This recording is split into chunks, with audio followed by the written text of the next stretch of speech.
kahilingan nyo na maintindihan po ng ibang tao yung mga experience nyo po? Sa ano ngayon sa mga naranasan kong mga sitwasyon, ang naiisip ko at ginagawa ko, yung importante yung una prayer at saka yung ipakita mo sa gawa mo na sila mismo ang makasaksi, makakita. O ay kaya, masasabihin nila, ay kaya pala si Nanay Nida, si Ate Nida gayon.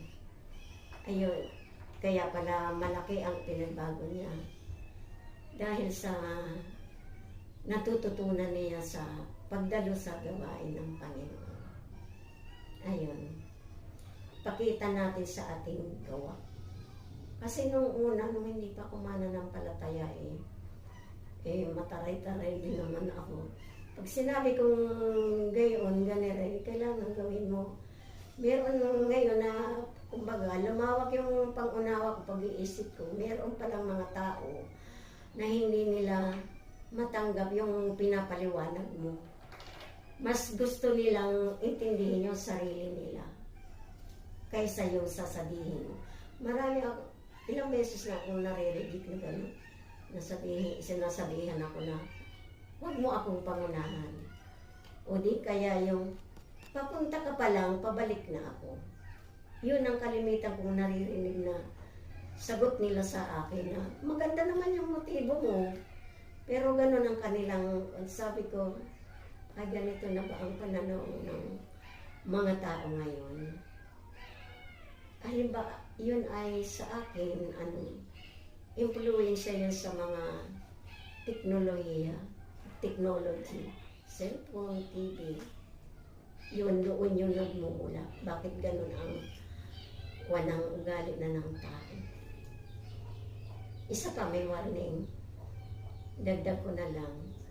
May sinulat si Apostol Pablo kay Timothy sa 2 Timothy 3:1-5 yun. Na mag-ingat ka sa mga ugali, yung attitude ng mga tao ngayon dahil lumang mapanganib na.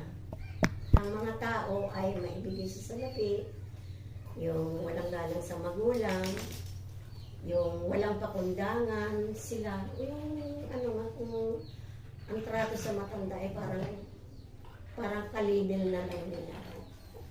Yun ang takbo ng panahon natin ngayon. Kaya ang church, ang Biblia ay nagwa-warning sa atin na mag-ingat tayo. Kung tayo ay mayroong maka-encounter ng mga ganong klase ng tao, medyo laylo tayo, hindi wag natin, pakinggan na lang muna natin sila. Pagkatapos ng discuss nila yung gusto nila, yun saka doon tayo magpaalam na, ay siya, na muna ako, may gagawin.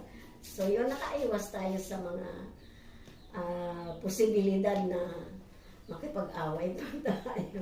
Kasi ipipilit natin yung atin, kasi alam natin na tama yung atin, pero yung hindi naman nila matanggap sa kanilang sarili na gano'n talaga ang sitwasyon ng mga, lalo na ngayon sa mga kabataan. So ayun, hanggang doon na lang muna.